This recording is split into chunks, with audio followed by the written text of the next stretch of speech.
Good evening and welcome to my channel. Tonight we'll be reading Within Her Wings by Nicholas Leonard. I thought the feathers that had fallen throughout my life had been from the infrequently passing crow. Oh, that I was wrong. They were and always had been from Eileen. My cousin used to tease me for getting strawberry ice cream because it was pink. I remember one day we went out with the $10 my uncle gave us, and we went and got ice cream, having it at the park. A wayward black feather undulated down the cloudy white sky. It was being hammocked down slowly, swaying side to side and coming lower with every sway of its body until the rhythm of its descent caused its quill to go into my scoop of strawberry ice cream. It had been impaled perfectly.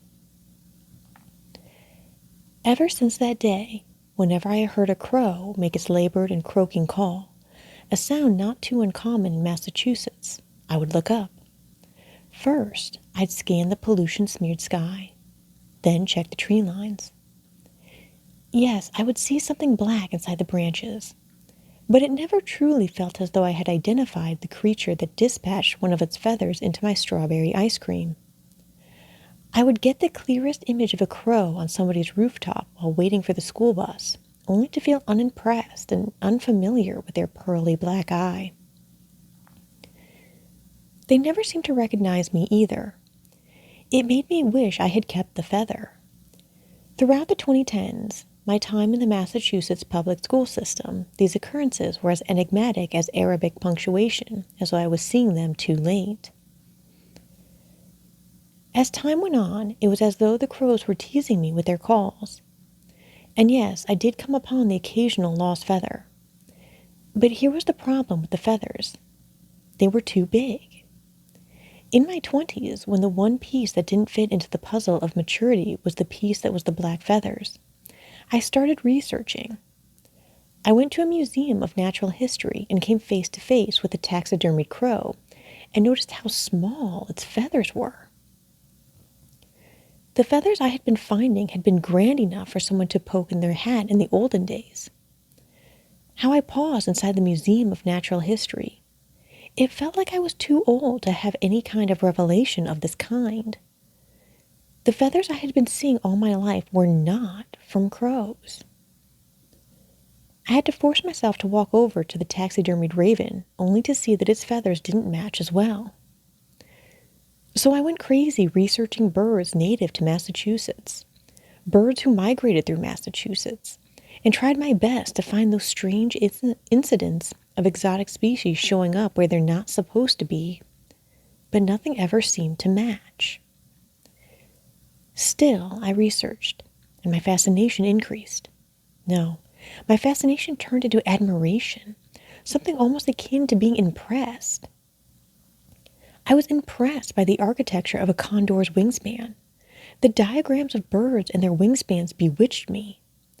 The larger the wingspan, the more something in me was wooed, the more something within me became impressed. I was most impressed by the largest wingspans, those of the albatross and the condor and the eagle, and how they surpassed a human in the pose of the Vitruvian man. There was something spectacular and awe-inspiring in the distance between the tips of their wings' last feathers, and how those very last wings imitated the precipice of cliffs. It was as though a scenic mountainous valley fit within their wingspans. Oh, but then I remembered how large these feathers were which followed me throughout my childhood and adolescence. And when I stopped to think about it, I would have sworn they grew as I had grown and developed.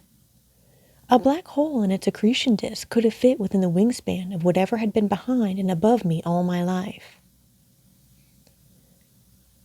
She didn't come until I was 24. It was a foggy day in March when I was walking down Nahant Beach in Lynn, Massachusetts. It seemed as though the clouds had forgotten their place and came down to crawl upon the earth in confusion. I was walking in the direction of the actual town of Nahant itself, though its expensive houses were hidden by the fog, and I think this is why she finally came down. She had to wait for the foggiest and cloudiest day, for she was not for the spectacle of other men. But for me, I would have been blown away had it not been for all the feathers that she left in my life. In fact, part of me was almost expecting it when I looked up after noticing a strange shadow on the muddy sand. Her wings were so massive that they acted as a parachute of sorts, gently breaking down through the clouds and fog. One of her knees was up and the other leg was fully extended with pointed toes. I had researched so many different wingspans, but hers shattered them all.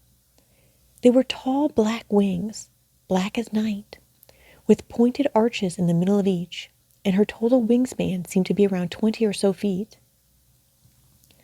I felt and even saw all the air exhaust herself when she finally touched down, and her wings stretched out as though tired after a long flight. She was beautiful. Black hair, tan skin from flying closer to the sun, a cute face that bordered on something graceful. She was the true humble champion of flight, not mankind. The skin around her eyes was smoky. Her lips were almost purple. She was smiling. I had no idea how she could walk and stand upright with those massive wings attached to her, but she did, and she walked towards me with her victorious smile. And although I had never seen her, it was as if I recognized her. Her smile was a familiar thing. She put her hands on my shoulders. I was too stunned to take her waist. Gradually, before I could admire their height and size, her wings began to enclose us. And only because I had been seeing her feathers all my life, I tilted my head reciprocally as she had done. Her wings completely engulfed and formed a shell around us. We kissed within her wings. It was as if the entire world had closed its eyes. It was like we were in the inside of an eclipse. Thus ends Within Her Wings by Nicholas Leonard.